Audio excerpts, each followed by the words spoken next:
me escuchan. Sí, señor, sí te escuchamos.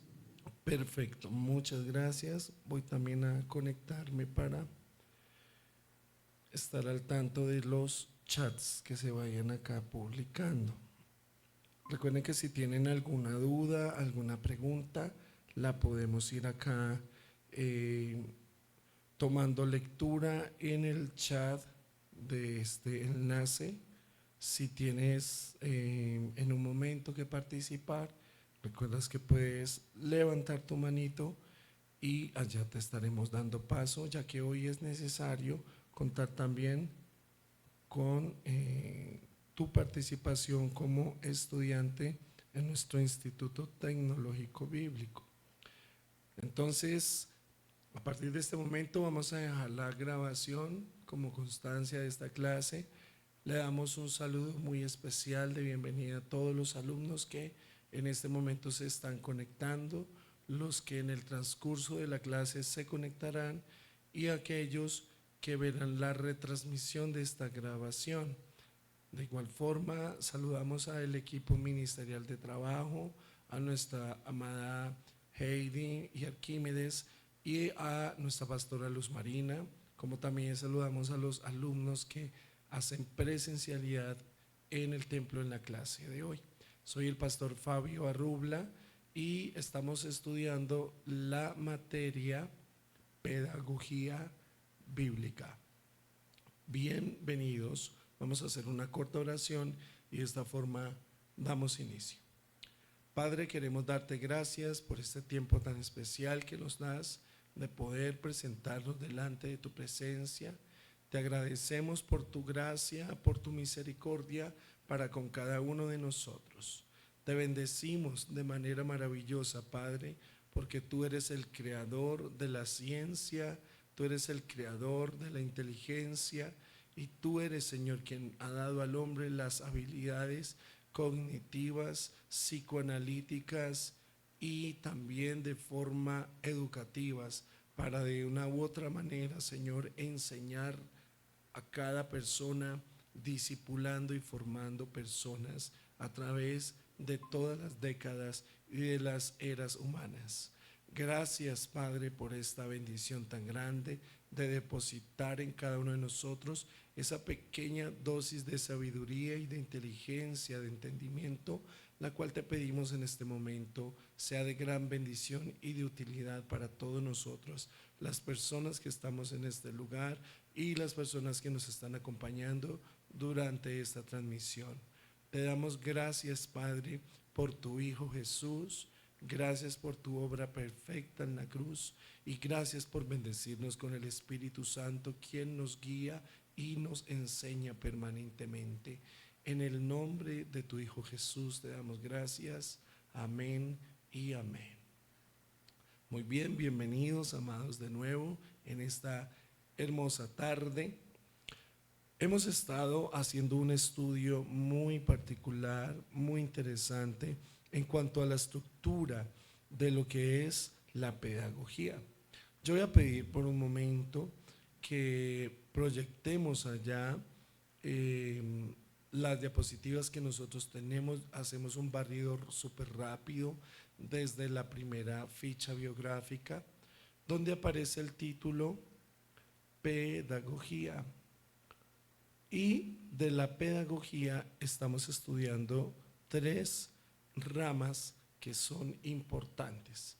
La primera de ellas es la pedagogía educativa. La segunda, pedagogía bíblica. Y más debajo, la andragogía. El orden bajo el cual nosotros hemos estado estudiando se ha basado en esta distribución de espacios. Pedagogía educativa, acerca de la cual estuvimos hablando en anteriores clases, y comenzamos a hacer el empalme con la segunda rama pedagógica, que es la pedagogía bíblica. Hoy continuaremos con la pedagogía bíblica y también una segunda clase para finalizar las últimas dos clases de nuestro próximo mes de junio con el estudio de la andragogía. ramas concernientes a esta asignatura sobre la cual hemos estado haciendo esta periodicidad de formación. Así que, continuando hacia nuestra siguiente diapositiva, habíamos visto 3 aspectos necesarios en cuanto al desarrollo pedagógico, y es la pedagogía, el aprendizaje y la instrucción. Recordamos brevemente que la pedagogía tiene un origen griego antiguo que significa paidagogos, derivado de paidos, niño, y gogía, que significa conducir. Esto quiere decir que la pedagogía es conducir o llevar a un niño o a un estudiante durante su desarrollo y su aprendizaje correspondiente. Allí viene la frasecita resaltada, el aprendizaje, y ese aprendizaje significa conocimiento, información y datos. Luego encontramos al final la instrucción, lo cual indica que es enseñar, adoctrinar, comunicar sistemáticamente una idea con conocimientos y una doctrina. En la siguiente diapositiva vimos lo que fueron los objetivos pedagógicos, y entre ellos vimos lo que es el fomentar el desarrollo integral de los estudiantes en 3 áreas. Luego vimos lo que es el promover el aprendizaje significativo. Luego vimos el desarrollo de las habilidades y las competencias para la vida. También vimos lo que es fomentar la crítica, estimular al estudiante en cuanto a la crítica, la reflexión y la creatividad en cuanto a su aprendizaje. Estos objetivos varían de acuerdo al enfoque pedagógico y a su contexto educativo. En nuestra siguiente diapositiva hicimos una comparativa pedagógica frente a lo que es la pedagogía tradicional versus pedagogía cristiana. Encontramos algunas similitudes, pero otras también notorias diferencias que este material, el cual fue compartido en el grupo del instituto, estoy seguro que la mayoría de ustedes se tomaron unos minutitos para revisar este contenido compartido, y veíamos los aspectos esenciales en cuanto a la pedagogía tradicional y la cristiana. En cuanto a la tradicional, veíamos que había un enfoque en la transmisión de conocimientos, que había una autoridad o absolutismo del docente, que había un aprendizaje memorístico en cuanto a la forma como se está enseñando o transmitiendo la información, sin estimular al estudiante a que no solamente se trata de memorizar para pasar el examen, sino que memorice para que no olvide y en este caso retenga la información pertinente. Luego también dentro del tradicionalismo pedagógico se encuentra que se realizan las acostumbradas evaluaciones basadas en pruebas y exámenes, y recordamos que cuando nos toca a nosotros pasar esos procesos de hacer exámenes y pruebas, muchas veces entramos en crisis y solemos olvidar muchas cosas, ¿sí? Por el temor de pronto a responder mal, y suele pasar que olvidamos muchas veces todo una noche de estudio o de memorización porque nos ganó el miedo, los nervios, etc. Eso es parte muy normal dentro de lo que es la pedagogía tradicional. Y el objetivo primario que tiene la pedagogía tradicional es que impulsan el adquirir conocimientos y habilidades. ¿A qué gran costo? Es bajo el cual se le enfoca al estudiante este tipo de aprendizaje. ¿A qué costo? Estamos formando estudiantes y hacemos una pequeña reflexión crítica al respecto. Estamos formando estudiantes del mañana, estudiantes que van a tener esas habilidades cognitivas, que van a tener su propia capacidad conceptual de cuestionar, de teorizar la información que están recibiendo y de poder tratar de generar cambios, o sencillamente le estamos enseñando a nuestros hijos y a nuestros alumnos qué debe decir, cómo lo debe decir, qué debe pensar y cómo debe actuar.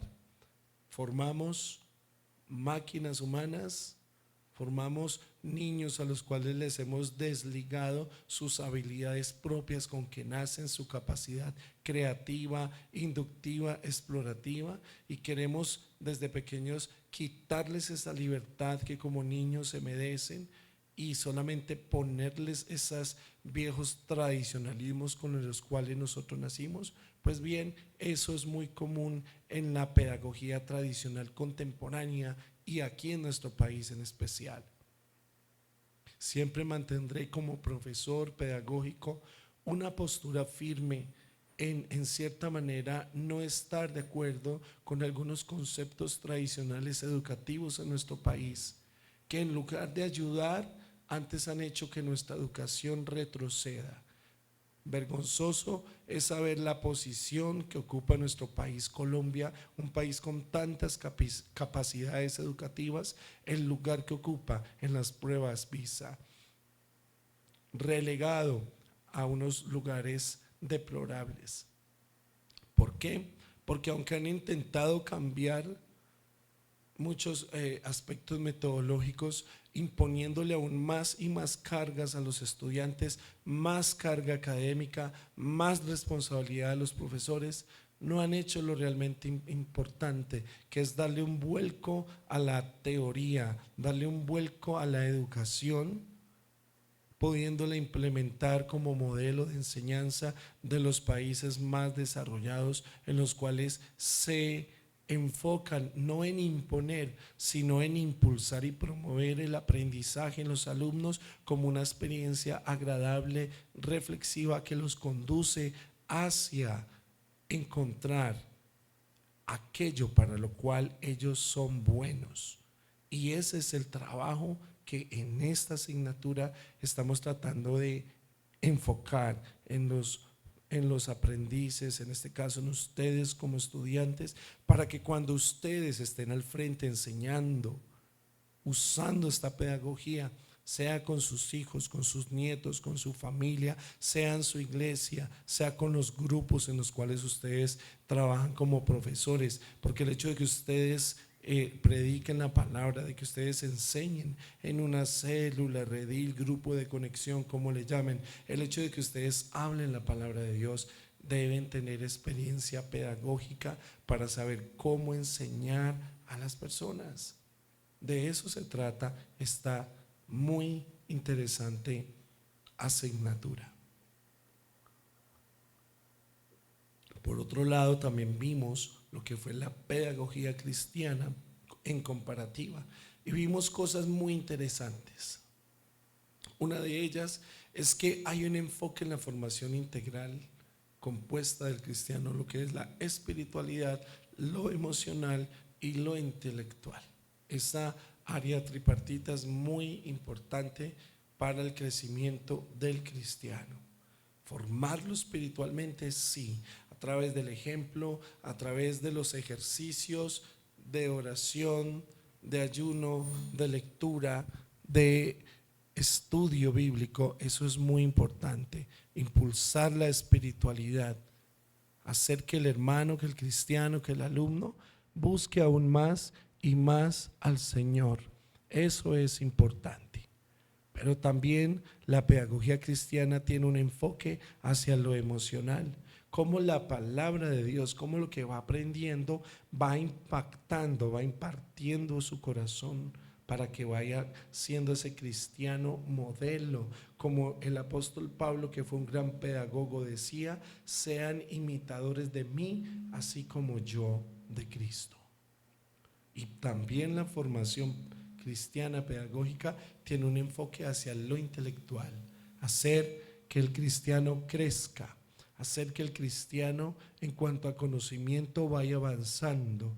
Bíblicamente se conoce como la madurez del cristiano, pero intelectualmente se conoce como un nivel de aprendizaje progresivo en el cristiano a través de la metodología de estudio y de aprendizaje.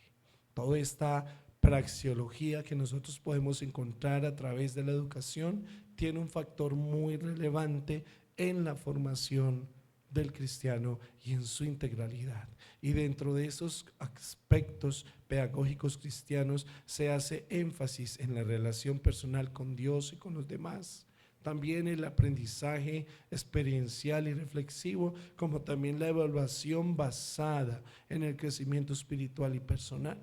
Mientras que en la pedagogía tradicional, recordemos que todo es basado en exámenes, en pruebas, en saberes, etcétera. Por el cristianismo se basa esa evaluación en cuanto al crecimiento espiritual y personal, espiritual y personal. Y por último, el objetivo principal que veíamos dentro de la pedagogía cristiana era el desarrollo de una fe madura y una vida de servicio. Encontramos esa frase al final donde cita: la pedagogía bíblica se centra en la formación espiritual y personal, mientras que la pedagogía tradicional se enfoca más en la transmisión de conocimientos. Avanzando a nuestra siguiente diapositiva, también nosotros encontramos lo siguiente: la educación cristiana. La educación cristiana, que ahí dimos una pequeña introducción y es justamente lo que hoy comenzamos a trabajar. Hasta hoy haremos mención de lo que es la pedagogía como tal. En primer lugar, pedagogía educativa, porque ya hemos tenido unas clases sobre el tema, y a partir de hoy vamos a comenzar con la pedagogía cristiana. Y comenzamos recordando que la palabra pedagogía también se conoce como un sinónimo de educación. Pedagogía es educar, pedagogía es formar, pedagogía es conducir, pedagogía es enseñar. Bajo esa premisa, la educación cristiana surge un papel muy trascendental en la formación del cristiano. Y de esa forma la palabra educación se deriva del latín educare, lo cual presenta un doble origen. Educare quiere decir criar o alimentar, y educer, que significa sacar de o llevar a. En una palabra, amaestrar y alimentar, o alimentar y amaestrar. Y el enfoque que se da en cuanto a la educación cristiana es dar una educación involucrando lo que es la teología, que es justamente lo que comenzamos a poner en praxis a partir de hoy. El estudio tratado de Dios es la significancia global de lo que es la teología y cómo articulamos la teología y la educación para poderla llevar hacia el objetivo, que es enseñar al alumno. Si usted es profesor de escuela dominical, estoy seguro que va a ser de mucha ayuda este estudio. Si usted es profesor de un grupo eclesiástico, sea de jóvenes, sea formador de nuevos discípulos, de candidatos a bautismo, de grupos familiares, o si usted tiene ese grupo de mujeres en ese chat de WhatsApp en los cuales usted les envía mensajes y reflexiones, etcétera, esta clase es muy importante para usted. Y la educación cristiana en sí es un ministerio que encontramos en Efesios capítulo 4. Ese versículo de Efesios 4, versículo 11, es como el texto insigne del pedagogo cristiano. Todos sabemos lo que quiere decir ese versículo de Efesios 4:11. Y a unos constituyó apóstoles, a otros profetas, a otros evangelistas, a otros pastores y maestros. El ser maestro, siempre haremos énfasis que ser maestro significa tener un ministerio. O sea que el hecho de que tú seas maestro te da a ti la autoridad de decir: tengo un ministerio, ser maestro. No podemos andar de cierta manera definiendo como cristianos cuál ministerio es más importante que el otro. No es que es más importante el pastorado que el evangelismo. No es que es más importante el apostolado que el ser maestro. No es que es más importante ser profeta que ser pastor. En ninguna manera. Los 5 ministerios instaurados por el Señor Jesucristo en Efesios 4:11 tienen la misma validez, porque no fuiste tú quien te elegiste a ti mismo, fue Jesús quien te constituyó como apóstol o coprofeta o evangelista o pastor o maestro. Quiere decir que esta vocación ministerial como maestro, como docente, no surgió porque tú quisiste, porque me nació, es porque ya fuiste elegido según el diseño de Dios para ocupar ese ministerio. ¿Qué resta pues que hagas? Prepararte.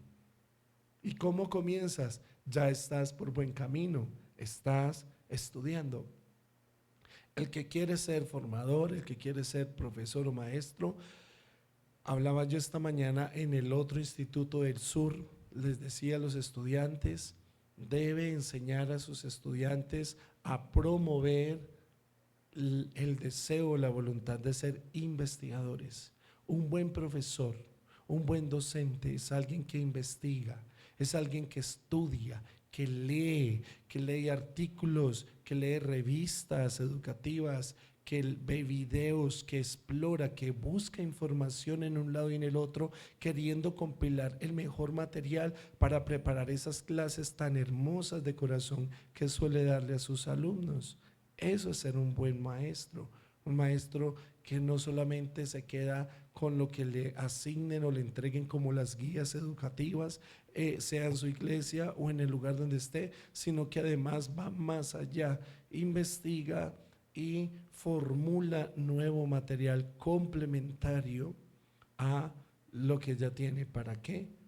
Presentar de la mejor manera un sistema educacional a sus estudiantes, porque ser maestro es un ministerio. ¿Y con qué fin fue entregado a ti ese ministerio como maestro? El versículo 12 de Efesios 4 lo dice.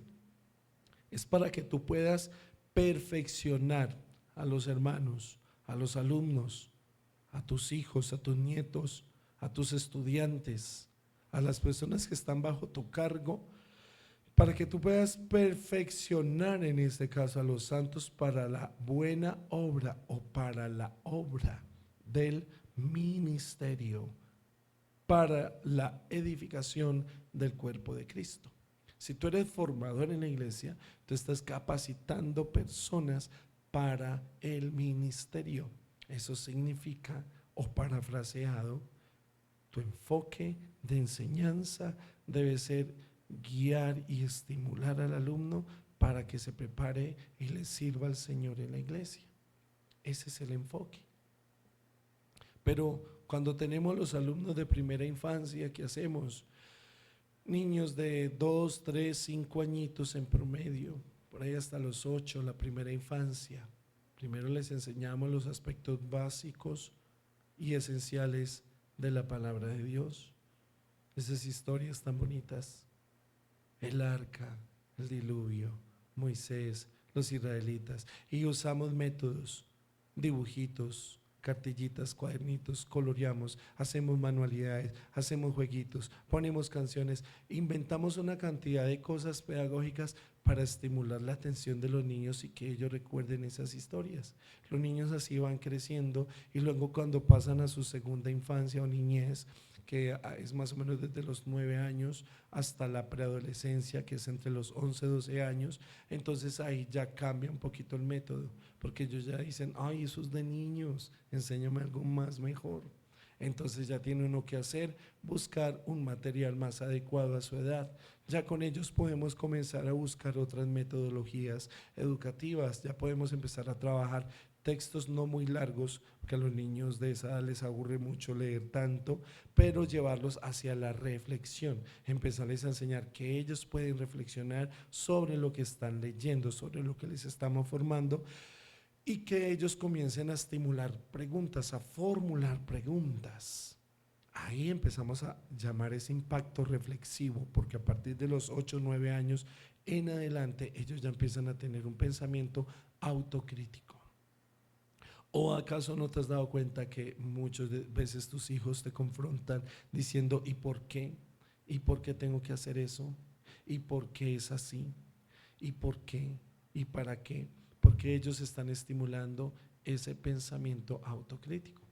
Ya cuando ellos pasan a la adolescencia, que plenamente es en promedio de los 13 años hasta los 17, 19 por mucho, ya en este caso ya se usa un sistema de aprendizaje más académico, de acuerdo a esa edad.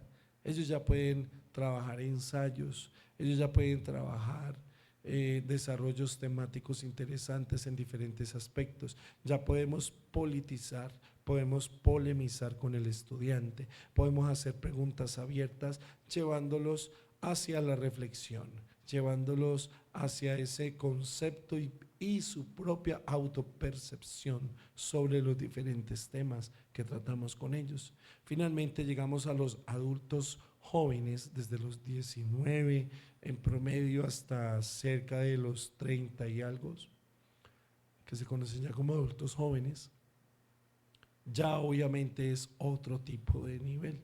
Ellos ya, la mayoría de ellos, están dentro del área de que pasaron por formación universitaria. Ellos ya tienen una relatividad mucho más avanzada que si habláramos con personas de menor edad. Ya con ellos tenemos que usar argumentos, posiciones, tenemos que hipótesis, teorías con datos, cosas verificables para poder tener digamos como ese acercamiento en cuanto a su aprendizaje.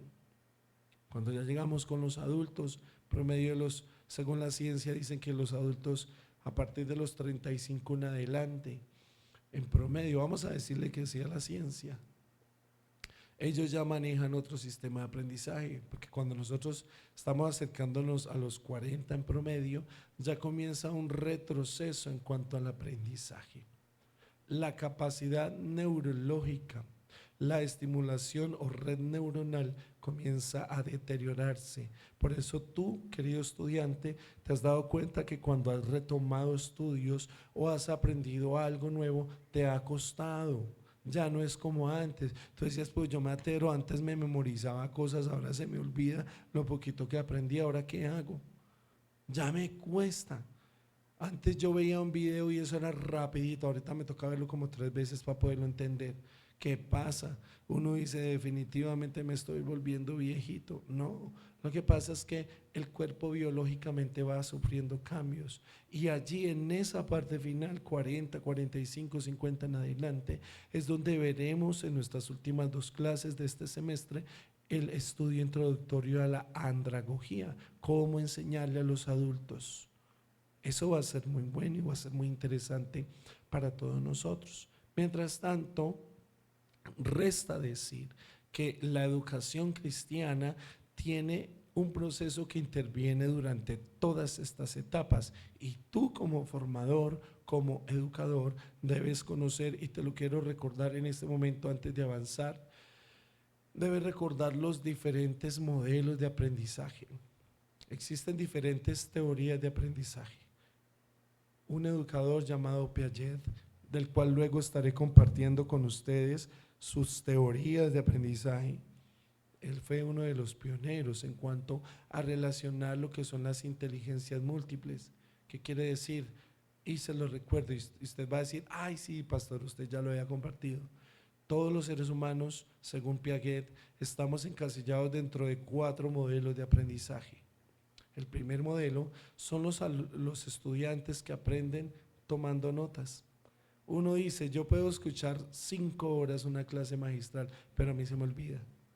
A mí se me olvida y son los hermanos que cuando llegan a la casa, ¿cómo estuvo el culto? ¿Qué predicó el pastor? Uy, no, eso estuvo más bonito, predicó un tema más bonito. ¿Y de qué era? Ay, no me acuerdo, pero es que era tan bonito lo que dijo. ¿Por qué? Porque esas personas aprenden a través de tomar notas. Ese es un modelo de aprendizaje, tomar notas. Las personas que usted ve por ahí tomando notas es gente que con sus notitas, cuando las lea, va a acordarse de lo que estudió, de lo que escuchó, Y eso es un modelo de aprendizaje. Hay otro modelo de aprendizaje, son los alumnos que aprenden escuchando. Ellos no tienen que tomar notas, ellos están atentos escuchando. Y al escuchar, ellos memorizan, se acuerdan como una esponja. Ellos dicen, si yo me pongo a notar, me distraigo y no entiendo lo que están diciendo.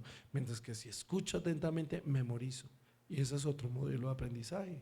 Vamos con dos. El tercer modelo de aprendizaje, los alumnos que aprenden a través de los audios, audiolibros, clases grabadas, etcétera. No las ven, solamente las escuchan. Y a través del escuchar, memorizan la información, la mecanizan. Eso también es muy interesante. Pero también están los alumnos que aprenden a través de lo visual, los que ven películas, los que ven videos. Usted póngale a muchos niños hoy día videos y con eso aprenden súper fácil. ¿Por qué?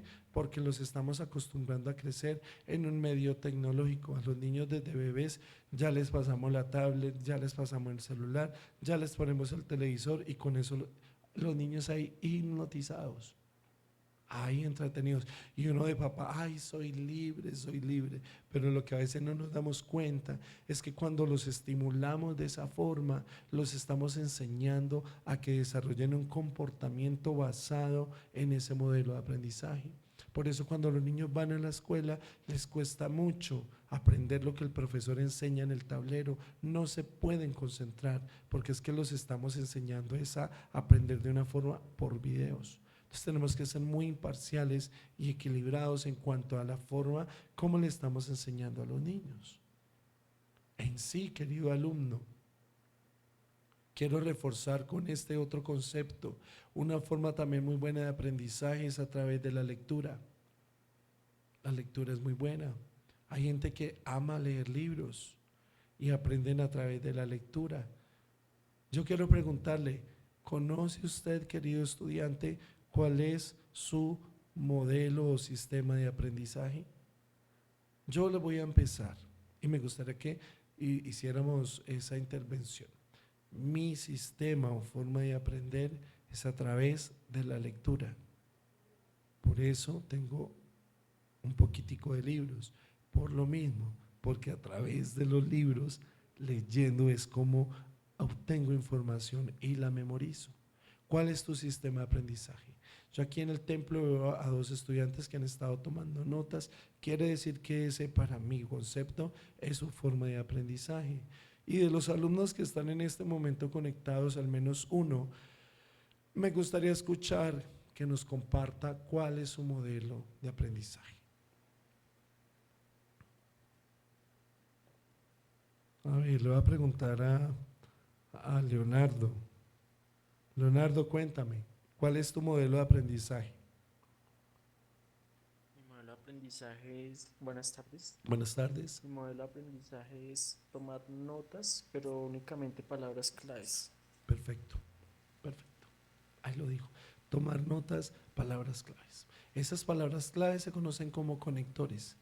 Tú escribes una palabrita y te acuerdas del resto de la frase o la oración o el párrafo. Genial. Pero ese es tu modelo de aprendizaje. Gracias, Leonardo. Eso no quiere decir que estoy encasillando a los alumnos en un solo modelo. Hay personas que dicen yo aprendo de dos formas. Lo importante es que podamos compartir. Quiero preguntarte, Ángela, ¿cuál es tu modelo de aprendizaje? Pues estoy descubriendo que mi modelo de aprendizaje es los audios. O sea, cuando yo grabo una clase y la vuelvo a escuchar, vuelvo a recordar o a entender algo que quizás en la primera vez que la escuché o que estuve no la entendí. Genial. Genial, gracias, Ángela, por compartirlo. Yo les pido un poquito de disculpas. No he estado muy bien de la voz, pero estoy dando el 110%. Bien, Ángela, es muy interesante lo que tú dices, porque mira, Ángela ya sabe que cuando está en una reunión, en lo que sea que esté estudiando, lo que sea, ella ya pone a grabar su celular y sale. Ella se relaja, presta atención a más detalles a su alrededor, a su entorno. porque ella tranquilamente sabe que cuando vaya a casa y tenga que reformular, escuchar de nuevo, lo pone y se va a concentrar. Eso es genial y es un modelo de aprendizaje. Gracias, Ángela, por participar. Guillermo, quiero que me cuentes cuál es tu modelo de aprendizaje o lo estás descubriendo ahora.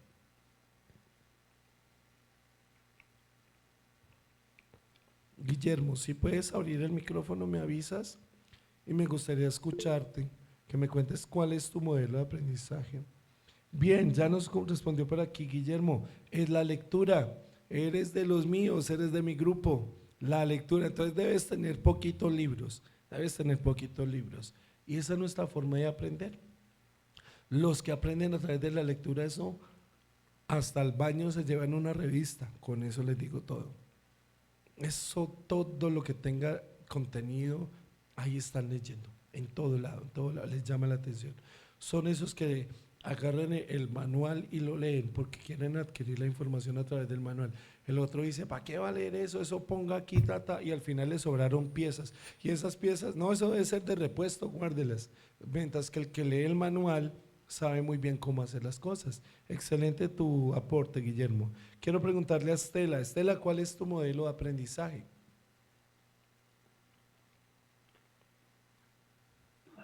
Amén. Bueno, Paz, a mí me pasa algo y es que yo en este momento no puedo decirle que solamente es la lectura. A mí me gusta leer Sí, y aprendo fácilmente leyendo, o sea, Dios me ha dado esa capacidad, gloria al Señor.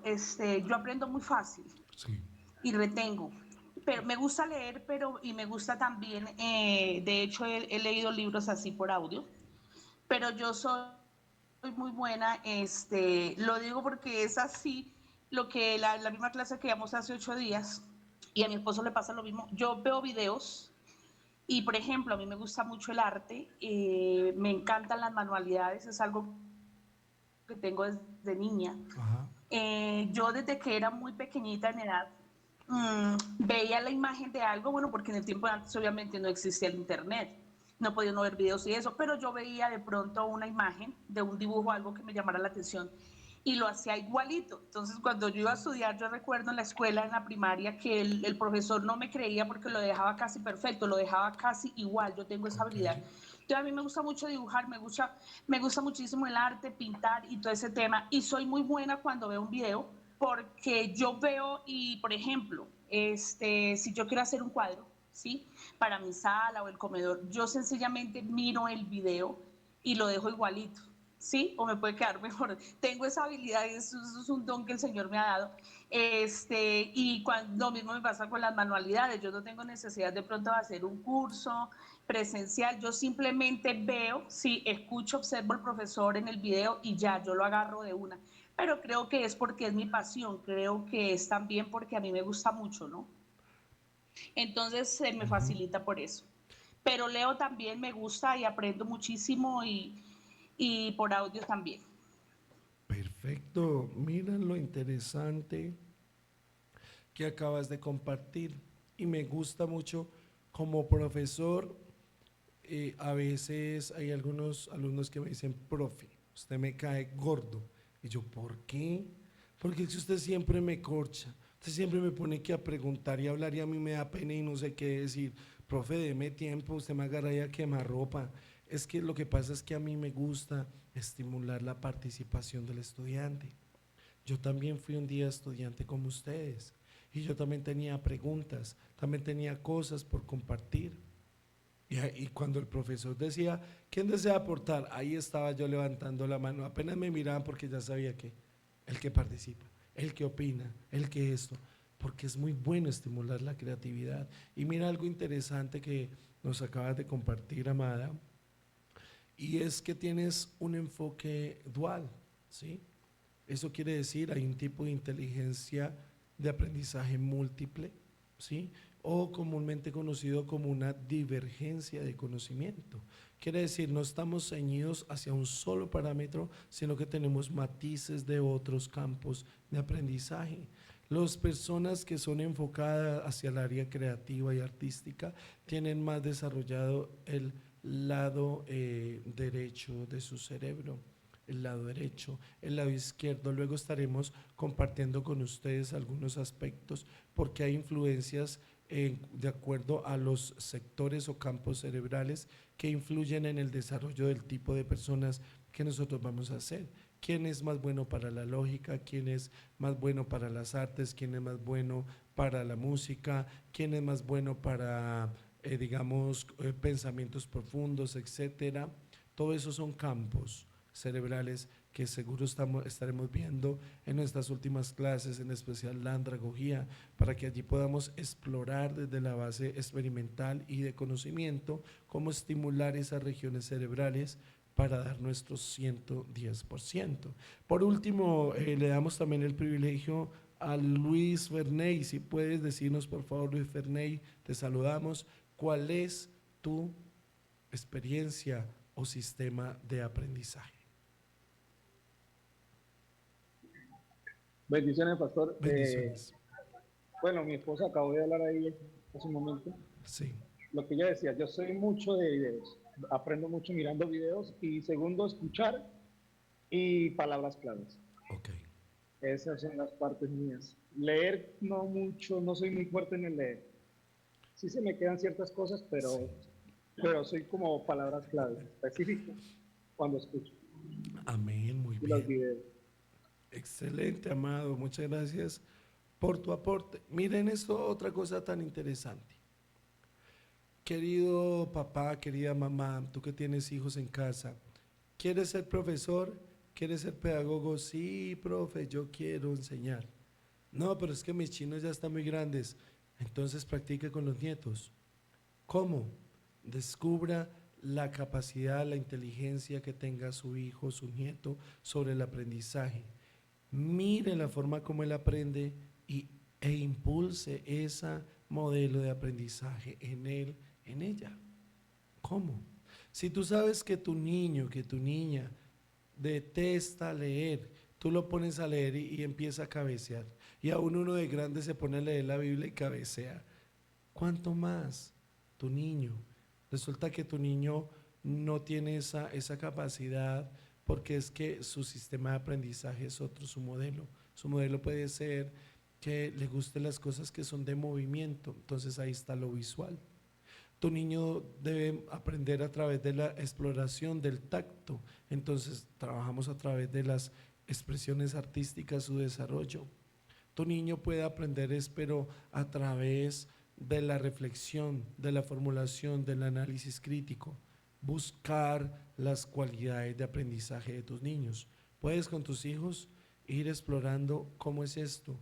Y si tú eres educador, si tú formas personas, puedes aprender también no a encasillar, pero sí a sectorizar el grupo de personas, ¿sí?, sobre su capacidad de aprendizaje y asimismo eso se llama grupos etarios, ¿sí?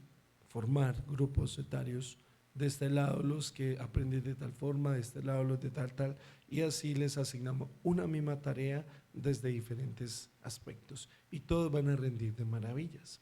Muy bien, vamos a preguntarle a algunos de los alumnos acá en el templo, por favor, amada, cabe preguntarte, ¿cuál es tu sistema de aprendizaje? Tomar nota. Aquí uno de los alumnos me dice, tomar notas, es esencial. Muy bien, claro, claro como el agua. Ahora, nuestro otro alumno también, pregúntame a nuestro otro alumno, ¿cuál es tu capacidad o sistema de aprendizaje?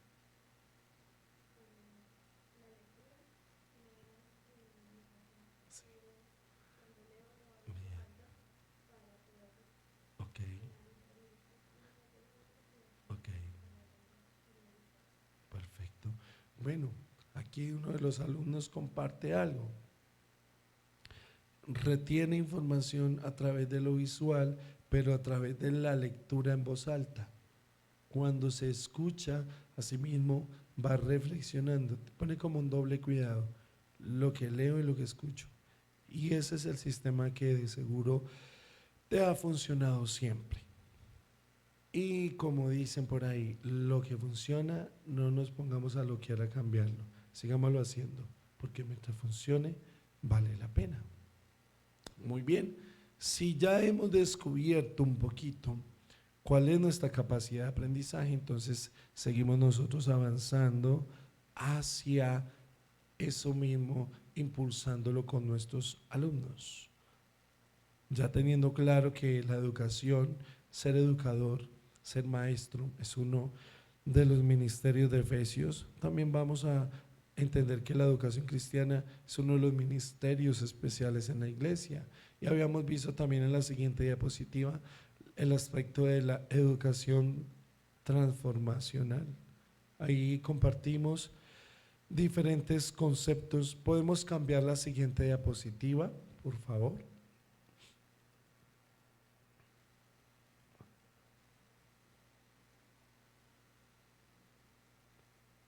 Perfecto.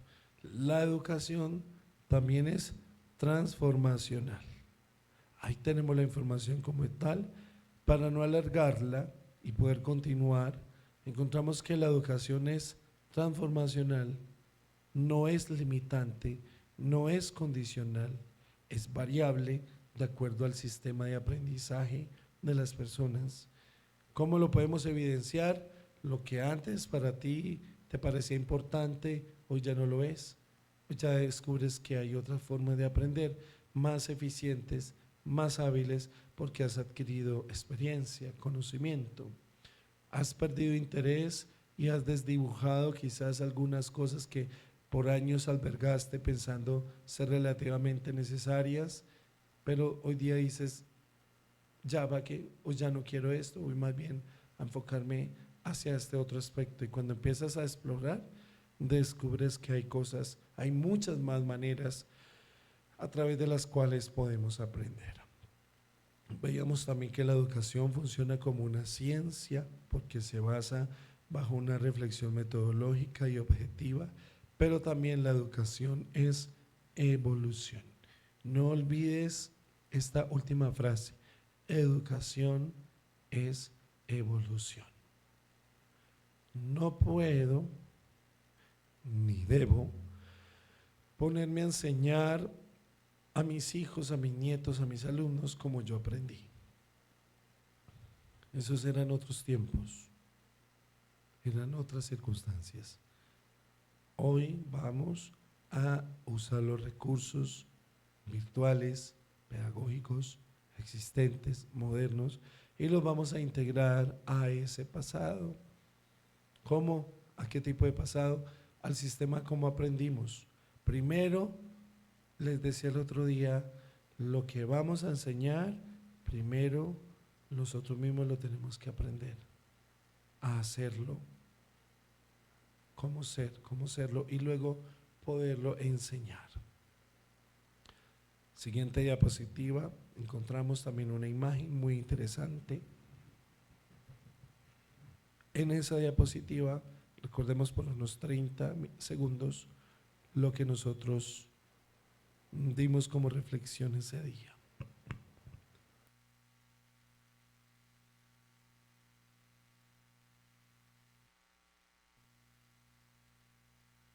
Observar las habilidades y volverlas fortalezas. Fue la conclusión en la cual llegamos. Les recordaba que el rol del maestro en el aula es muy importante para sus alumnos. Que una misma imagen, como por ahí dicen, una imagen vale más que 1000 palabras, es cierto, pero en muchas circunstancias una imagen también puede ser interpretada de diferentes maneras. Bienvenida, amada directora. Muy bien. Ya tomando en claro esa imagen que nosotros vemos allá y conociendo la teología o teoría más bien educacional y conociendo también su utilidad, vemos pues esa claridad y el aporte al orden que nos da en cuanto al desarrollo de los métodos de enseñanza y de aprendizaje. Recuerda lo que les he dicho. Observe las habilidades de sus estudiantes, de sus hijos. Mire en qué destacan. Papá, mamá, por favor, si su hijo ama el deporte, ¿para qué lo va a llegar a aprender cosas de FOMI? Si su hijo ama juegos de habilidad mental, ¿para qué lo va a poner a leer? Si a su hijo le gusta ejercicios de acondicionamiento como la gimnasia, como la natación, ¿por qué lo va a meter a aprender un oficio, un arte que nada tiene que ver con lo que a él o a ella le gusta? Estimule las habilidades y vuélvalas fortalezas. Tenemos que luchar con algo, mis queridos estudiantes, y es que muchos papás cometemos este error. Es que yo de niño tuve un sueño frustrado.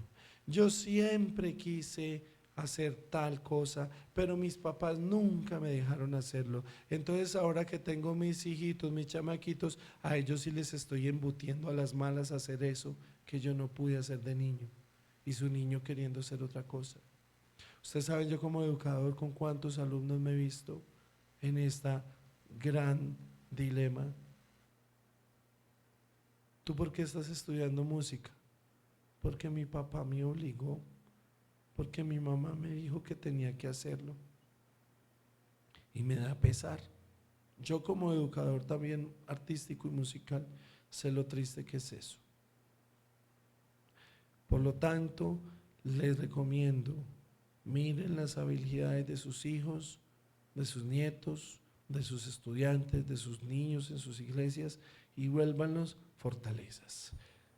En la siguiente diapositiva, las reflexiones pedagógicas cumplen un factor muy importante. Hablamos acerca de evolución, hablamos acerca de origen pedagógico, hablamos acerca de una pedagogía familiar, una pedagogía profesional que se desarrolla al lado del arte o del oficio. Por ahí dicen claramente, nadie nació aprendido. Y es cierto, nadie nació aprendido.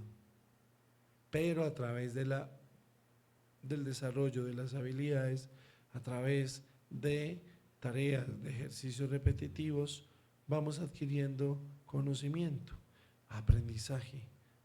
Nadie nació aprendido para ser papá, para ser mamá, pero con el paso de los años vas aprendiendo a ser papá o mamá, con todo, con tus bemoles, con tus experiencias, con tus fracasos, con todo, vas aprendiendo.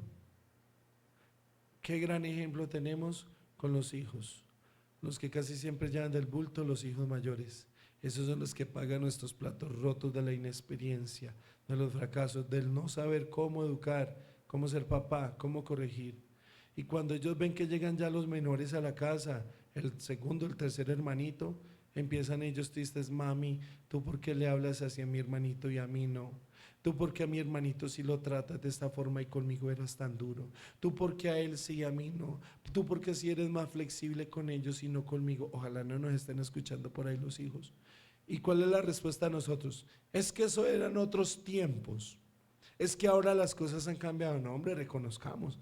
Es que usted fue el ensayo y error y ahora su hijo fue su hermanito menor fue el privilegiado, porque ya sé cómo educar, entonces a él ya sé cómo. ¿Sí? Entonces entendamos, ahí se ha desarrollado con los años una pedagogía familiar, has aprendido cómo. Y lo mismo pasa en todas las ramas de trabajo y de estudio. Bien, había una definición también importante en cuanto a las reflexiones pedagógicas. Esa reflexión es particularmente elemental en cuanto a la enseñanza. Esa pedagogía también se aplica en la formación del ser, en todos los aspectos educativos, como también se lleva hacia una práctica en la reflexión. Quiere decir que la pedagogía enseña, pero también induce a la reflexión del estudiante. Motivemos esa reflexión en el oyente, hagamos esas palabras claves, esas palabras que los pongan a pensar, esos matacocos, como nosotros le llamamos. Estimulemos, levantemos, despertemos la curiosidad en el oyente. Eso ayuda mucho usando palabras claves, pensamientos, conceptos y preguntas. En nuestra siguiente clase, en nuestra siguiente asignatura, estaremos estudiando la segunda parte de lo que es la educación cristiana.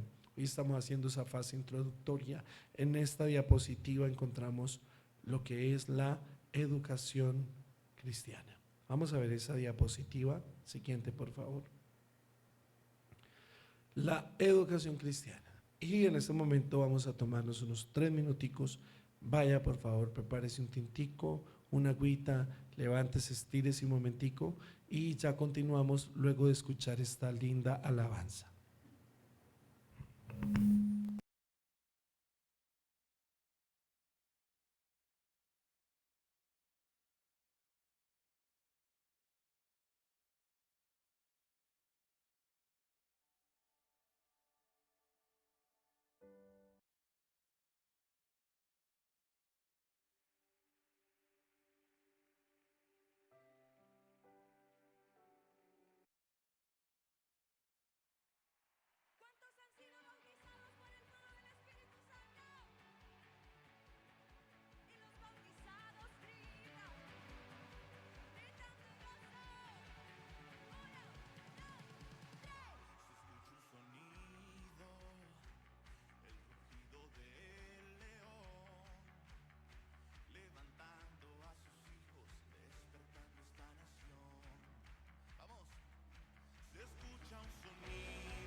Bendiciones. Muchas gracias por estar ahí.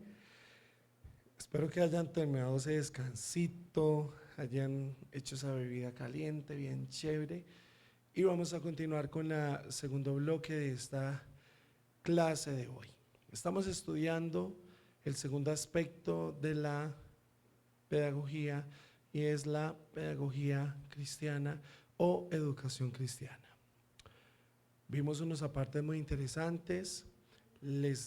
Como les dije hace un momento, no vamos a tocar más el aspecto primario de la pedagogía porque para eso hicimos una introducción significativa y un repaso generalizado para poder afianzar esos conceptos en cada uno de ustedes, queridos estudiantes.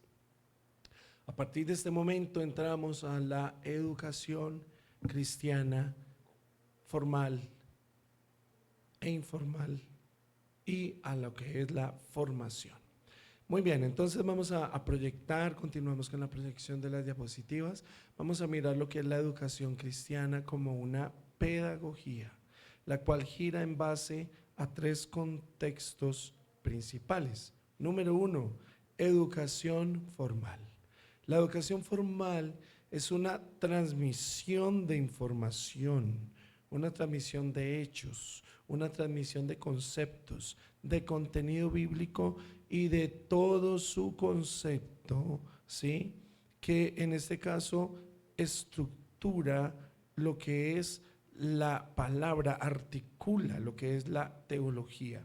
Ese tipo de información que el alumno debe aprender y retener es muy importante. La educación formal en sí es la teoría que yo le estoy dando al alumno. Eso es una educación formal.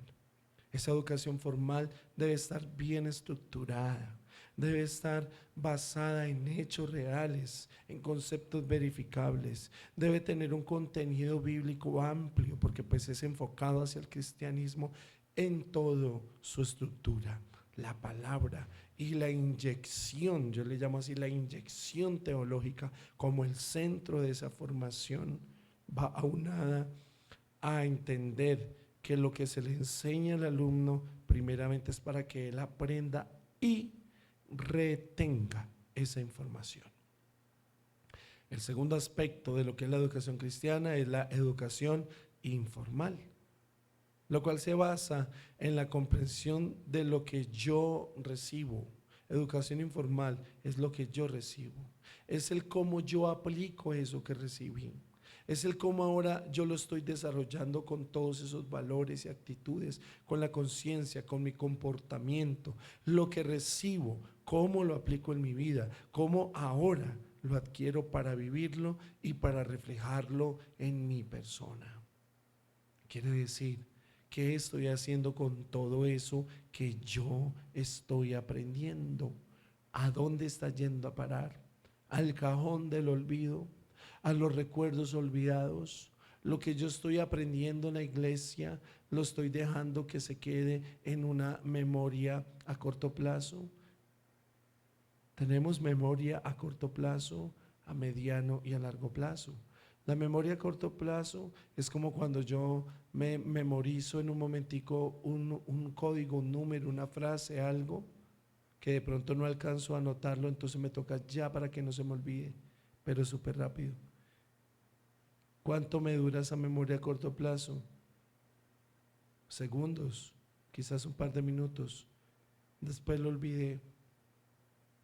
Y quiero que recuerdes una cosa: deja de seguir intentando memorizar esas claves. ¿Cuántas veces te ha tocado cambiar el correo y las claves en esos celulares, en esos los sitios a los cuales ingresas?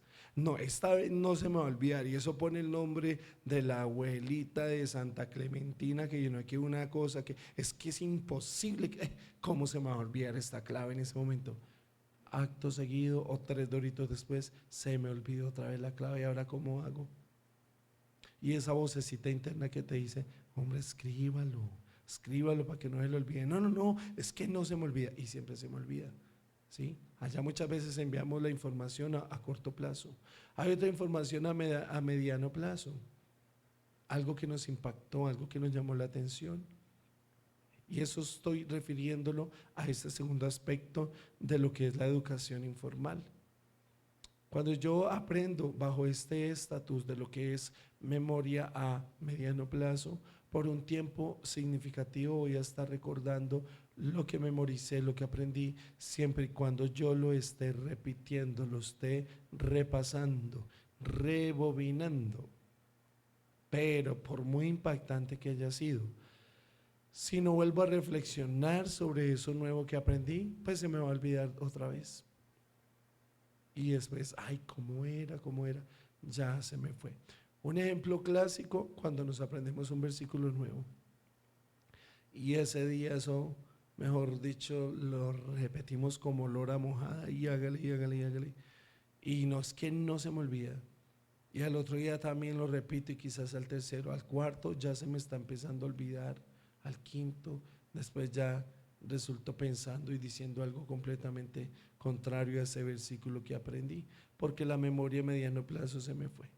Ahí está la memoria a largo plazo dentro de la base de la educación informal, que es esa información que acostumbramos retener hasta el presente. Quizás ya no lo decimos con la misma precisión con que lo aprendimos, pero el concepto general permanece aún. Eso quiere decir que hay retención de información, comprensión de lo que yo escuché, de lo que yo leí, de lo que yo recibí y el cómo lo aplico, el cómo ahora lo estoy desarrollando aunado a esos valores y actitudes concienzudos comparados con mi comportamiento. El tercer aspecto de la educación cristiana es la formación. ¿Formación en qué? En lo práctico, lo que ocurre con lo que me rodea. Formación con mis semejantes, formación con lo que yo aprendo de ellos. Miren, en todo lugar yo estoy aprendiendo y me estoy formando. Me formo con lo que acontece a mi alrededor. Forjo un carácter, forjo un temperamento, forjo una experiencia de vida, forjo un sistema de conducta de acuerdo a mi entorno, pero también de acuerdo a lo que me rodea, a mi familia, a mis semejantes, en base a lo que yo observo en mis papás, en mi familia, en mis amigos, en base a lo que aprendo en las instituciones educativas en sí. Lo que yo voy aprendiendo es formación y eso es lo que yo voy adquiriendo y de esa manera estoy también siendo educado, en este caso en el área cristiana. Amados, por alguna razón también un concepto pedagógico muy lindo del proverbio que dice: instruye al niño en su camino y aun cuando fuere un viejito no se apartará de él. ¿Qué instrucción es la que nosotros de manera objetiva le estamos dando a los niños? ¿Cómo los estamos instruyendo? ¿Los estoy instruyendo para que sean buenas personas o malas personas? Los estoy instruyendo para que sean personas de gran ayuda en la iglesia, en la sociedad, en la familia, o estoy creando chicos que no van a servir para nada. Como decían los viejitos de antes, usted lo que tiene es un poco de zánganos allá en la casa que les hace todo. Hoy día hemos mal enfocado el enfoque de la formación y lo hemos relegado como papás a los docentes. El docente es el que se encarga de educar a mis hijos. El docente. ¿Eso es lo que usted está aprendiendo en el colegio? No, señor. Eso es lo que usted le está dando de ejemplo en su casa. Eso es lo que usted le está... Eso, estuvo bien ahí el redoble. Eso es lo que usted le está dando de ejemplo a sus hijos en casa. Los hijos en la calle van y hacen lo que aprenden en casa. Estás formando jovencitos que aprenden a valerse por sí mismos. Le estás enseñando el orden, la disciplina en tu casa, o les estás enseñando a ser unos princesos, como dicen hoy día, que les haces todo, que les recoges el reguero y tu esclavo recoge y recoja todo el desorden de tus hijos, que ni siquiera el plato en que comen lo lavan, todo lo dejan por ahí tirado. Los bebés, ¿cuántos años tiene tu bebé? Mi bebé pequeño tiene 8 y mi bebé grande tiene 15. Mis bebecitos. No, tenemos que irlo formando. Estás creando jovencitas que ni siquiera saben hacer un arrocito, que ni siquiera saben cómo tender una cama. Es la formación que tú les estás dando en tu casa, los valores. El día de mañana esos muchachos van a quererse conseguir una esposa que les haga todo. Y ella va a decir, conseguí un hijo más, un bebé más grande. El día de mañana esas muchachas van a decirle a su esposo, yo no cocino, yo no lavo nada, tiene que traer empleada. Es tremendo. Y no estoy aquí hablando de adjetivos en los cuales quiera fomentar el machismo de ninguna manera. Estoy hablando de las cosas que son para la vida. Un día nos volvimos papás, mamás, y ahí con ellos, con los hijos, es que nos ha tocado sí o sí aprender y hacer las cosas. Entonces nosotros también desarrollemos eso con ellos. Si tú estás criando nietos en tu casa, sobrinos, enséñales también. Eso es importante. La formación es constante. La formación es constante. En la siguiente diapositiva encontramos cómo se desarrolla la formación. ¿Cómo se desarrolla la formación? Factores como ritos y tradiciones de la comunidad, el medio ambiente, el tiempo, la vida en la comunidad, la disciplina, la interacción social, esos modelos o prototipos que tenemos al lado y el vocabulario. Aquí tenemos una lista sobre el aspecto del cómo se desarrolla la educación.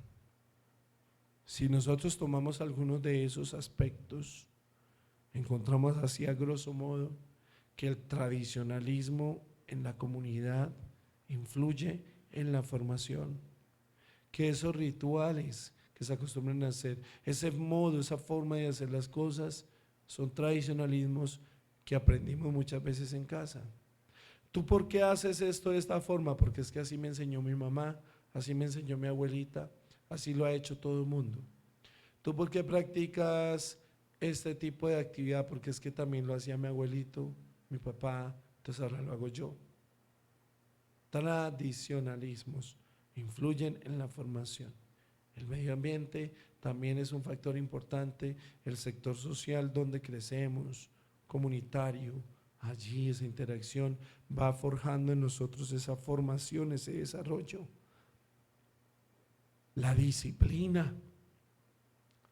En mi época de soldado, a mí me decían, en mi época de soldado me decían, la disciplina no se puede acabar. La disciplina no se puede acabar. La disciplina es esencial para el soldado. Si el soldado es indisciplinado, se acabó el ejército, se acabó la milicia. Ese es el concepto, disciplina en el ejército. Seamos disciplinados en cuanto a la formación. Pasamos a nuestra siguiente diapositiva. Metas y propósitos.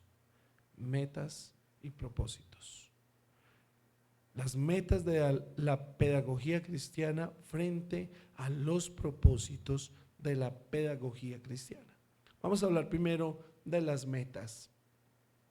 Tomamos el texto áureo Romanos 12:2, donde cita lo siguiente. Romanos 12:2. Que por qué nos gusta mucho venir a enseñar aquí al Instituto Tecnológico Bíblico, porque aquí nos consienten mucho. Muchas gracias. Dios te bendiga, madre. Gracias. Wow. Perfecto. Qué bendición. Muy bien.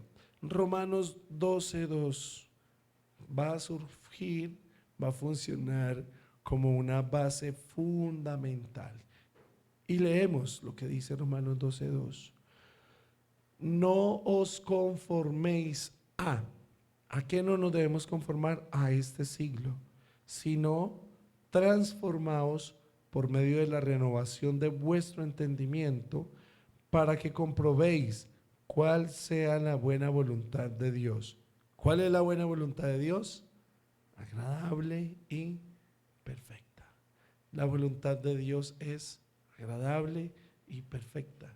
¿Cuál es el concepto general que nos dan sobre este texto? Primero, no se conformen a este siglo. Querido alumno, no, una y mil veces, no te conformes a este siglo, no te acostumbres al tradicionalismo de este siglo, no te acostumbres a la mediocridad, no te acostumbres al tradicionalismo.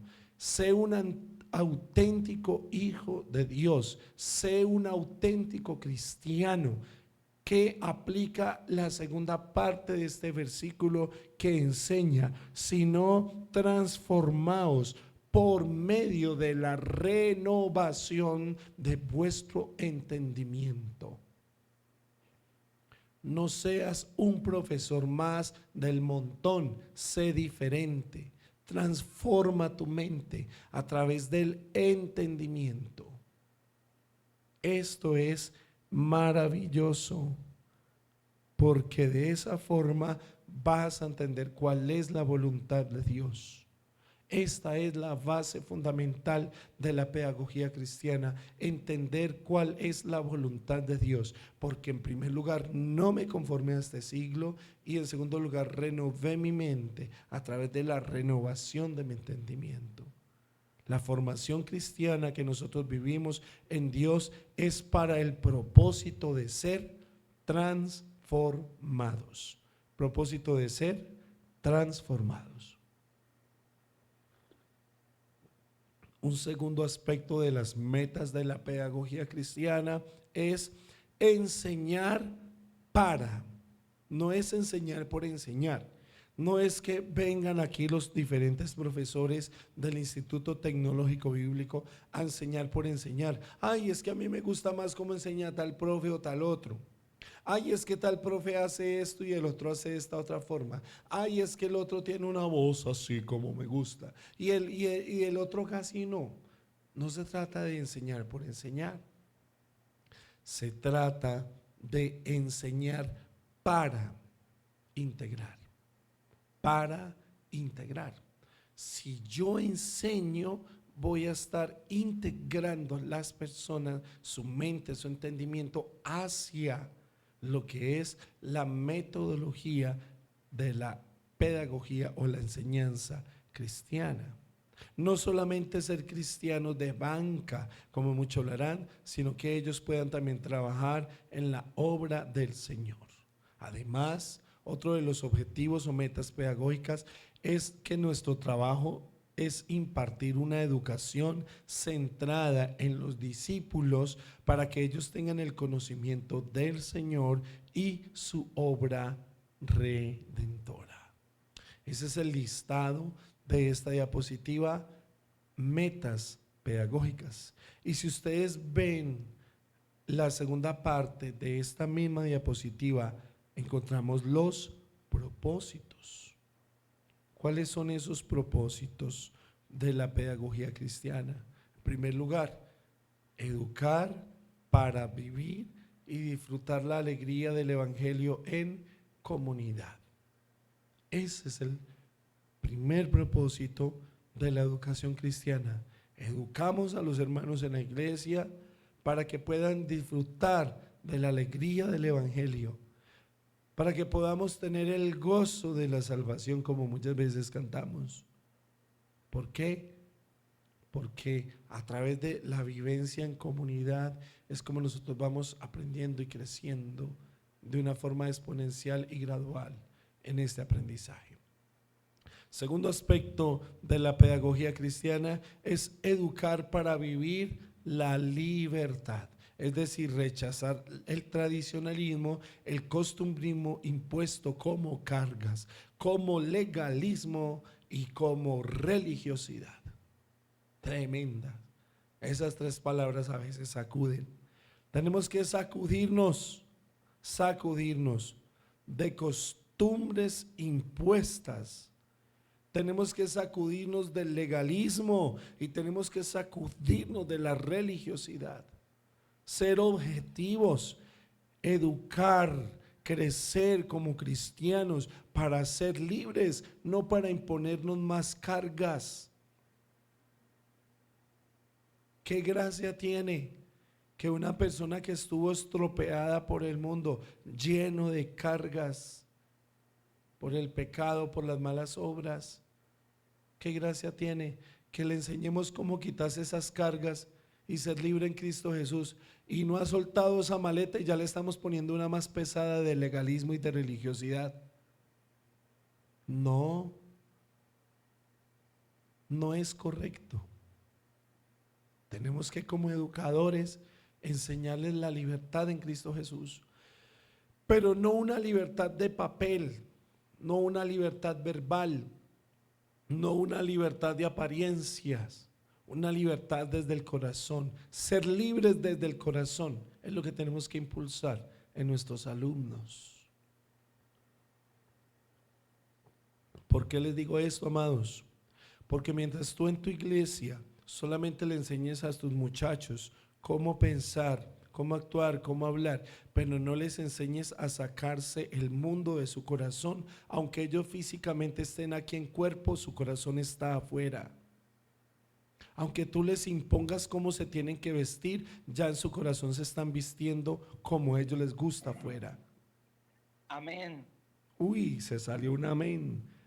Pastor Eduardo, qué bendición ahí apoyando. Es importante, no estoy predicando, estoy hablando con objetividad y con conciencia clara. El propósito de la pedagogía cristiana es enseñar libertad, rompiendo el tradicionalismo y las costumbres impuestas. Libertad, muy bien, libertad en Cristo Jesús. Ahora, otro tercer aspecto del propósito pedagógico es educar para nutrir la fe en el estudiante, que crezca, que progrese, que avance. Y otra cosa también importante es educar para afirmar los valores del reino de Dios en el corazón de las personas. Afirmar los valores, ahí tenemos en pantalla, ¿cierto? Bueno, muy bien. Ahora, queridos estudiantes, recuerden que estas diapositivas… No se ven las diapositivas. Sí, estas diapositivas… Bien, Paz, estas diapositivas las compartimos, creo que fue esta semana o la pasada, en el grupo. Ahí ustedes las pueden encontrar completicas, lo que enseñé en clase pasada y lo que estoy enseñando hoy. Entonces, aquí como para que ustedes también presten atención sobre el desarrollo de la temática y luego con esas diapositivas van a refrescar lo que hoy estudiamos. Los que aún no tengan el archivo me avisan para hacérselo llegar. ¿Ok? Eso es parte en este cuadro, lo que son las metas pedagógicas y los propósitos pedagógicos cristianos. Vamos a la siguiente diapositiva. Ya entramos en la recta final de la clase de hoy. Encontramos una frase que me gusta mucho. Esta sí la podemos poner en primer plano, por favor. Esta diapositiva.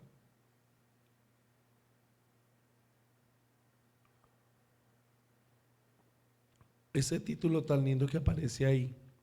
Jesús, el Maestro por excelencia. Qué hermoso. Jesús, nuestro mejor profesor. Jesús, nuestro mejor maestro por excelencia.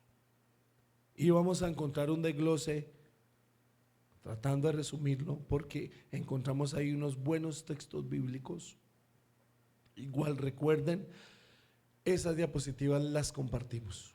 Pero miremos unos aspectos importantes sobre el Señor como nuestro maestro por excelencia. Número 1, Jesús es el maestro por excelencia de manera personal. Él enseña de manera personal. Juan capítulo 3 versículo 4 enseña cómo el Señor Jesucristo enseñaba de manera individual. ¿A quién le enseñaba individual? A Nicodemos. Acuérdense cuando en Juan 3 él fue y habló con el Señor de noche. Acuérdense también en Juan capítulo 4 cuando el Señor hablaba de manera individual con la mujer samaritana, enseñando a ambos casos. A Nicodemo le enseñaba, a la mujer samaritana le enseñaba. Pastor, eso es cierto, claro que sí. Lea el Evangelio de Juan, capítulo 3 completico y capítulo 4 completico. Y va a ver cómo el Señor Jesús, nuestro Maestro por excelencia, enseñó a un hombre y luego a una mujer individualmente. Luego vemos que el Señor Jesús era Maestro por excelencia también con grupos pequeños. Mateo 13:36 enseña que Él daba esas lecciones, esas enseñanzas, esa formación a sus discípulos, a sus discípulos. Pero también el Señor Jesucristo, nuestro Maestro por excelencia, enseñaba a grupos grandes. Mateo 13:2 también nos enseña que el Señor enseñaba a grandes grupos. Mateo 13:2, voy a hacer una corta lectura de esto. Y se le juntó mucha gente, multitudes. Y entrando él en la barca, se sentó y toda la gente en la playa estaba atenta escuchando. El sermón del monte le rodearon cientos, miles de personas y les enseñaba. Para el Señor Jesús era tan importante enseñar tanto a grupos grandes como a un solo persona, como a un grupito pequeño. En la época del Señor era muy tradicional existir lo que se conocían como las sinagogas. Las sinagogas eran lugares pequeños donde grupos no mayores o no menores de 10 personas podían tener una sinagoga judía, un grupo de 10. Y ahí habían, entre ellos enseñaban. Y el Señor dice en la Escritura que Él iba a las sinagogas a enseñar. Él enseñaba también a grupos pequeños, pero también enseñaba a uno solo, como Nicodemos, pero también enseñaba a multitudes, porque Él es el Maestro por excelencia. El Señor Jesucristo también enseñaba aún a los incrédulos, aún al incrédulo, aún al que buscaba ocasión para hacerle caer y encontrar algún error teológico o sistemático, como hoy día se acostumbra a hacer, que eso hay gente que se la pasan infiltrándose y metiéndose a una mano de cosas, de reuniones, para ver en qué se equivoca el orador para por ahí atacarlo. Un espíritu fariseo, una cosa tremenda, por Dios. Mateo capítulo 12, versículo 38 al 45, ese convito que siempre andaban fariseos, escribas y saduceos, 3 grupos encima del Señor, criticándole y, mejor dicho, acusándolo de todo. Pero Él nunca se dejó, porque Él era el Maestro por excelencia. ¿Cómo enseñaba el Señor Jesucristo? Él como Maestro. ¿Cuáles eran sus técnicas de enseñanza? ¿Saben cómo enseñaba el Señor? Enseñaba con autoridad, enseñaba con claridad, enseñaba con convicción y con poder. Esto es maravilloso. Marcos 1:22. Era la metodología que el Señor utilizaba. Cuando tú enseñas con autoridad, con claridad, con convicción y poder, es porque tú conoces muy bien lo que estás enseñando. Lo has estudiado, lo has analizado y sabes de qué estás hablando. Por eso hablas con autoridad. Pero date cuenta que cuando has tenido que enseñar algo en lo cual tienes dudas, tu voz se escucha un poquito nerviosa. Y saca unas frases de cajón como: hermanos, si estoy equivocado, ustedes me disculparán, me ayudan. No, hermano, hay que ir con autoridad. Conoce bien el tema que estás enseñando. Juan 1:14, Juan 14:6 enseña que el Señor Jesús fue genuino, porque con su vida respaldó 100% lo que enseñó. Es decir, el respaldo de lo que el Señor Jesús enseñaba es que Él vivía lo que enseñaba. Por eso Él vivía para enseñar. Él no enseñaba para vivir como nosotros hacemos, seres imperfectos. No, Él enseñaba porque Él vivía lo que enseñaba. Mire cómo cambia cuando cambiamos esta frase. Una cosa es vivir para enseñar y otra cosa es enseñar para vivir. Y el Señor Jesús vivía para enseñar. ¿Por qué? Porque Él con su vida daba ejemplo de lo que enseñaba. Poderoso. Ahora el Señor Jesús también conocía las Escrituras. Mateo capítulo 4, versículo 1 al 11. Lucas capítulo 4, versículo 16 al 21. Lucas 24, versículo 27. Allí nos muestra cómo el Señor Jesús conocía la naturaleza humana, conocía a fondo lo que había en el corazón del hombre. Juan 2:25, él sabía lo que había en su corazón. Él conocía la forma de pensar, la inclinación del corazón del hombre, su forma de vivir. Él todo lo conocía y aún así él sabía cómo enseñar. El Señor Jesús además enseñó usando diferentes métodos, haciendo preguntas. Él enseñaba a través de preguntas y aquí miremos unas poquitas. Por ejemplo, ¿quién dicen los hombres que soy yo? ¿Recuerdan esa pregunta? De una nos vamos a los evangelios. Otra pregunta, ¿quién creen ustedes que soy yo? Otra pregunta, ¿qué os mandó a hacer Moisés? Mire, el profesor que pregunta estimula la participación activa de sus estudiantes. Yo no puedo, como profesor, recuerden que el problema de la pedagogía tradicionalista es que el profesor se muestra como una autoridad absoluta. El profesor no es un autoritario, su enseñanza no es totalitaria, no. Hay uno que sí es completamente certero, claro, real, perspicaz en lo que enseña, porque Él lo vive, se llama Jesús y vive por los siglos de los siglos. Es el Señor. Tú y yo encontramos formas, maneras de poder enseñar y una de esas maneras de enseñar es a través de preguntas. Además, el Señor también utilizó elementos de cosas conocidas para enseñar lo desconocido. Por ejemplo, usaba analogías como la sal.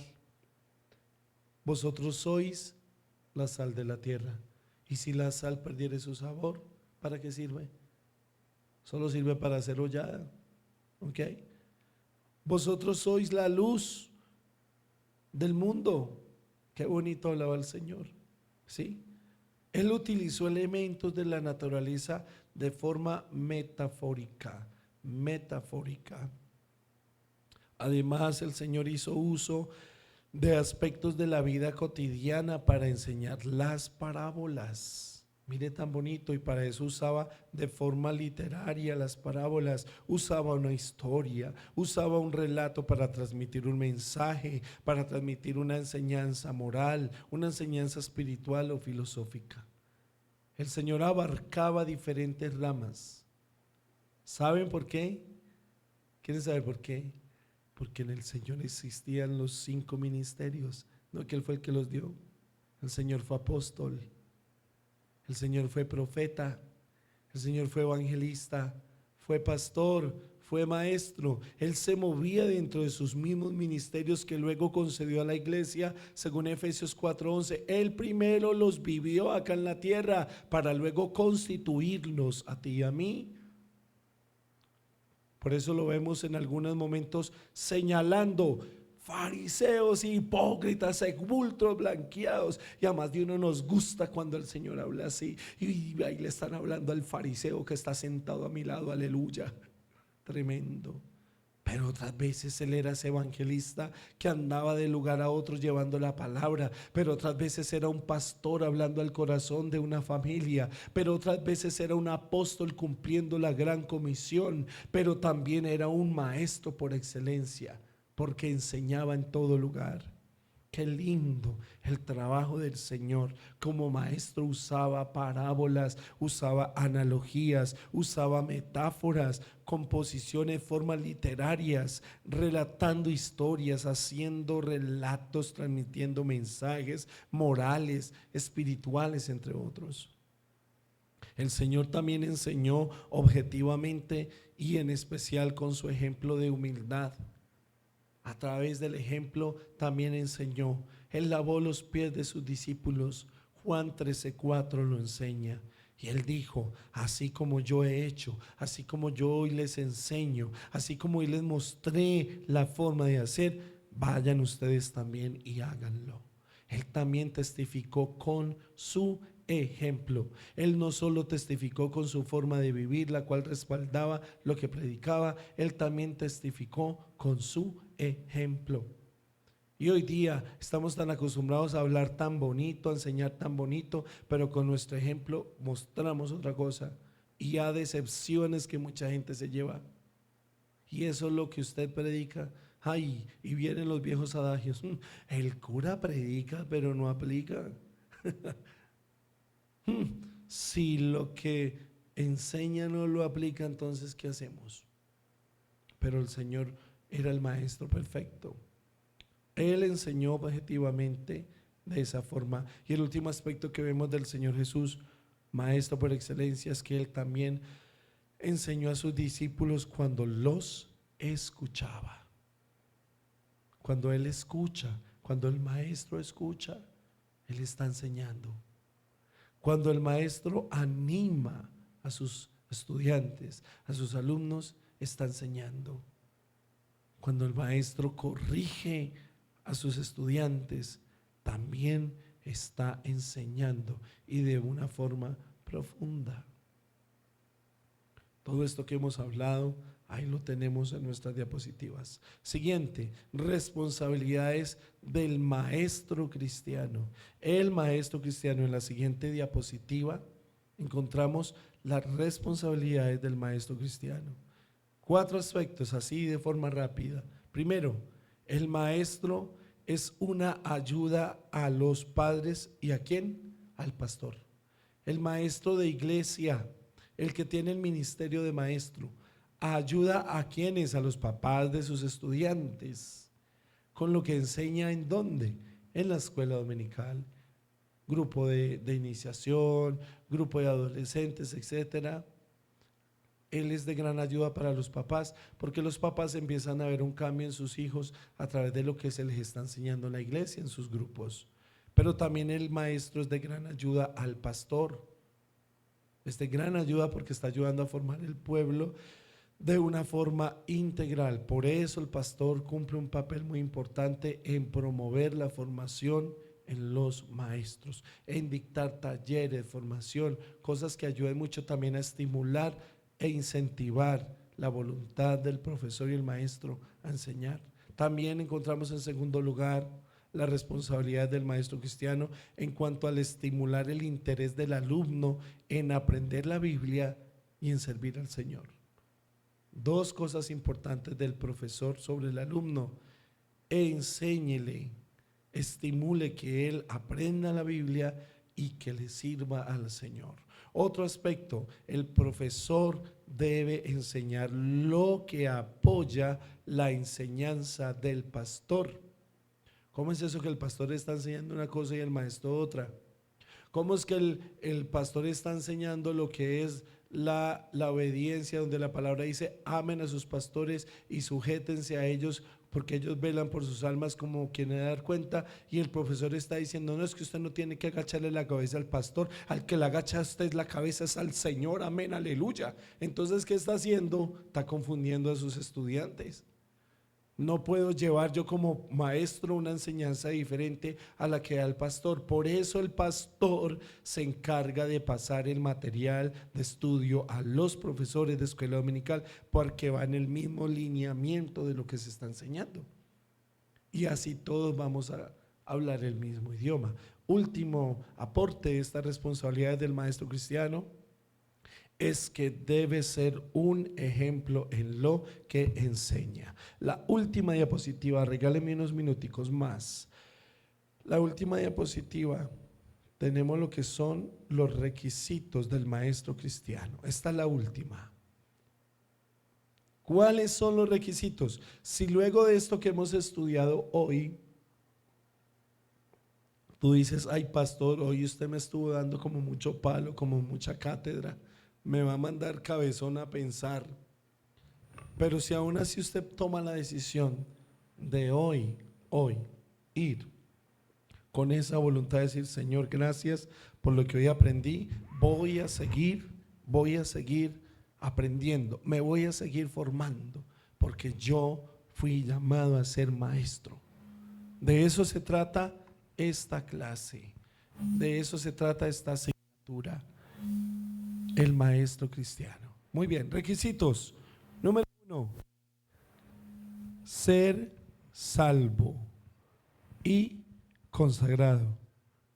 Requisitos del maestro: ser lleno del Espíritu Santo, andar como es digno de la vocación a la que han sido llamados. Hagamos de cuenta que eso es como un examen espiritual.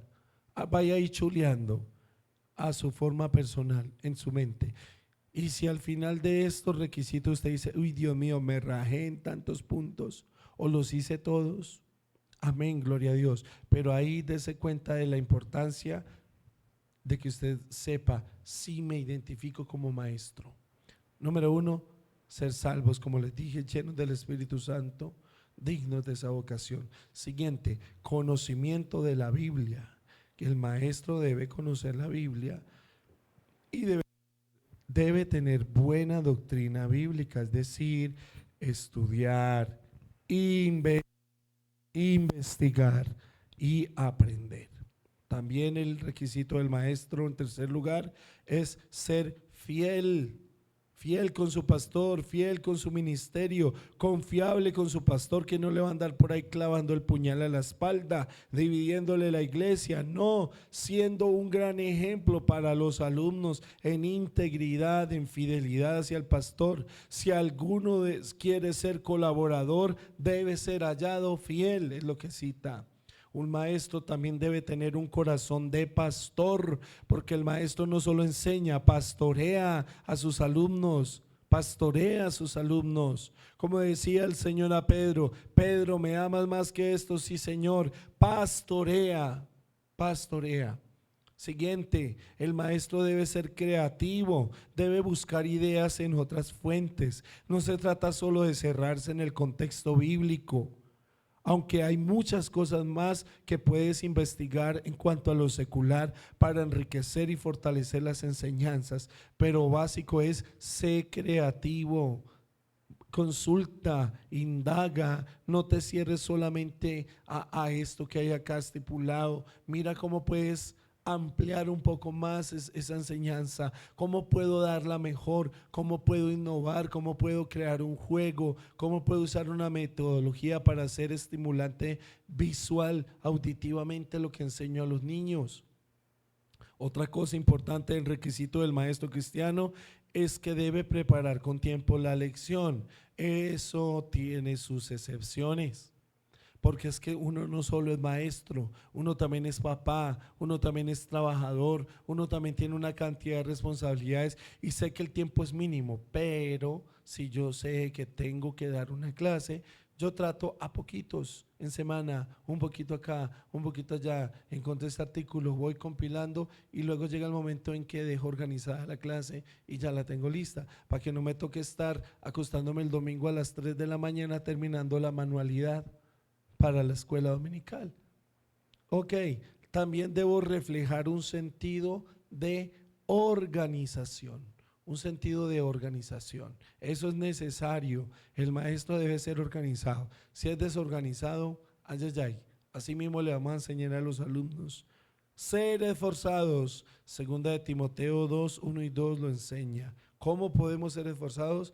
Trabajando, estudiando, siendo responsables con nuestro grupo, es decir, todo enfocado al grupo, porque obviamente todos trabajamos y estamos estudiando, dando también oportunidad también a nuestros alumnos a participar. ¿Con qué? Con ideas, porque los alumnos también tienen ideas valiosas que aportan positivamente al fortalecimiento de las clases. Últimos 2 puntos y cerramos con esto. El maestro, y lo dejé en mayúscula, nunca, ¿qué dice ahí? El maestro nunca es autosuficiente. No escuché, es que de pronto a mí se me olvida. El maestro nunca es, ok, por favor, amado, no crea que usted se las puede con todas. No es que si no lo hago yo nadie. Amado, delegue. Es que nadie sabe. ¿Por qué no les ha enseñado? Enséñele para que sean su ayuda. Enséñele para que puedan juntos formar esos trabajos, esas cosas tan chéveres, y así van a sacar adelante al grupo. Y tú vas a estar haciendo un trabajo. Estás formando alumnos, pero también estás formando discípulos, de los cuales el día de mañana ellos van a decir: te agradezco, maestro, porque a tu lado crecí, aprendí muchas cosas. Entonces, el maestro nunca es autosuficiente. Yo puedo con todo, qué bueno, pero no siempre podemos con todo. Nos toteamos, nos reventamos. Entonces, busquemos esa ayuda, ese trabajo conjunto. Tu capacidad o inteligencia proviene ¿de quién? De Dios. Por lo tanto, es nuestro deber como maestros pedirle al Señor a través del ruego, de la oración, de la búsqueda de su presencia, su ayuda. ¿Para qué? Para hacer las cosas de la mejor manera, ¿bajo qué? La dirección y la sabiduría del Señor. Y la última línea, que es la que más nos cuesta, es en lo posible lleguemos a tiempo. Pero entendemos el contexto también de nuestra ciudad. Sin embargo, si de todos estos 3, 6, 9, 10 aspectos cumplimos con 9 al menos, con 8, pues tenemos una muy buena calificación. Si cumplimos con 7 o 6, pues somos aceptables. Con 5, pues ahí se va, ahí más o menos, pero con menos 4, 3 no más, wow, pensemos en qué estamos fallando. Vamos entonces a mostrar de nuevo en pantalla el lugar de la reunión. Vamos a quitar la diapositiva. Hemos llegado al final de nuestra clase de hoy. Esperamos que haya sido de gran ayuda para todos. Y mis amados, les invito, las diapositivas las tienen allá. Entren al grupito, las descargan, las imprimen, las comparten. Puede serle como de guía de enseñanza para que ustedes formen y enseñen a otros. Pero lo importante es: sé ese maestro aprobado, no reprobado por Dios, aprobado, porque el que tú seas maestro, el que los que estamos aquí sean maestros, el que yo sea maestro, es un ministerio que el Señor Jesucristo hizo, pero también enseñó, o sea, delegó. Mire tan bonito. El Señor se hubiera parado de decir: ninguno de ustedes es digno de que yo le llame apóstol, de que yo le llame profeta. No, yo soy el único, yo lo voy a hacer, porque nadie. El Señor primero lo hizo y luego lo enseñó cómo hacerlo, pero escuchen esta palabra: delegó de lo que Él hacía con su ejemplo a la iglesia. Efesios 4:11, Él a ti te delegó como maestro. Así que tu ministerio no te lo dio el pastor. Te nombro maestro, no, el pastor vio en ti las capacidades, las aptitudes, y tú te diste cuenta que esa es tu vocación. Prepárate, maestro, fórmate, crece, investiga, ten un espíritu de investigador, estudia, indaga, lee, toma notas, crece en tu conocimiento. Aquí estás creciendo con esta clase de pedagogía bíblica. Cerremos nuestros ojos, digámosle: Señor, gracias por este tiempo tan lindo que nos diste en esta clase. Te pedimos que nos bendigas y que nos permitas seguir aprendiendo y apreciando aún más el ministerio de maestro que nos has entregado, Señor. Que aunque parezca uno de los más pequeños, es de los más fundamentales, Señor, que tú entregaste, porque el maestro es maestro en todas las áreas de la iglesia. Gracias, porque somos maestros cuando hablamos, cuando enseñamos, cuando formamos, con nuestro ejemplo de vida, con nuestra forma de pensar, de hablar, de reaccionar. Allí estamos enseñando, Señor. Ayúdanos a ser mejores cada día y a crecer en la gracia, el entendimiento y el conocimiento de tu palabra a través de estos estudios. Gracias por el Instituto Tecnológico Bíblico, Señor, que es de tanta bendición para todos mis hermanos y hermanas. Gracias por nuestra directora, la pastora Luz Marina, a quien bendecimos, quien ha hecho posible que hoy podamos estar estudiando, Señor. Gracias por cada estudiante, por su fidelidad, por su constancia en las conexiones, por su cumplimiento con sus responsabilidades financieras hacia el instituto, Señor. Provéeles para que podamos, Señor, seguir avanzando en este propósito divino, y llama aún más, Señor, ahora que se acercan, Padre Santo, un nuevo tiempo, Señor, un nuevo tiempo de clases, de inscripciones para los nuevos alumnos después de mitad de año, Señor, que muchos más se puedan integrar. Glorifícate, Señor, según tu misericordia, y ayúdanos a ser los estudiantes, los hijos, los alumnos que tú quieres que seamos, Señor. Todo para contribuir al crecimiento de tu iglesia, de tu obra, y para glorificarte en nuestras vidas. En el nombre de Jesús te bendecimos. Te pedimos que tengas, Señor, a bien bendecirnos este fin de semana con salud, con bendición, pero en especial con tu presencia en nuestras iglesias. En el nombre de Jesús te damos muchas gracias. Amén y amén. Queridos alumnos, gracias por habernos acompañado. Recuerden, soy el profesor Fabio Arrubla. Esta grabación queda ahí para que luego se pueda retransmitir. Abre tu micrófono y despídete. Dios te bendiga. Bendiciones, pastor, muchas gracias. Bendiciones. Bendiciones. Muchas gracias, pastor. Bendiciones. Amén. Bendiciones para todos. Amén. Bendiciones para todos. Bendiciones, pastor. Bendiciones.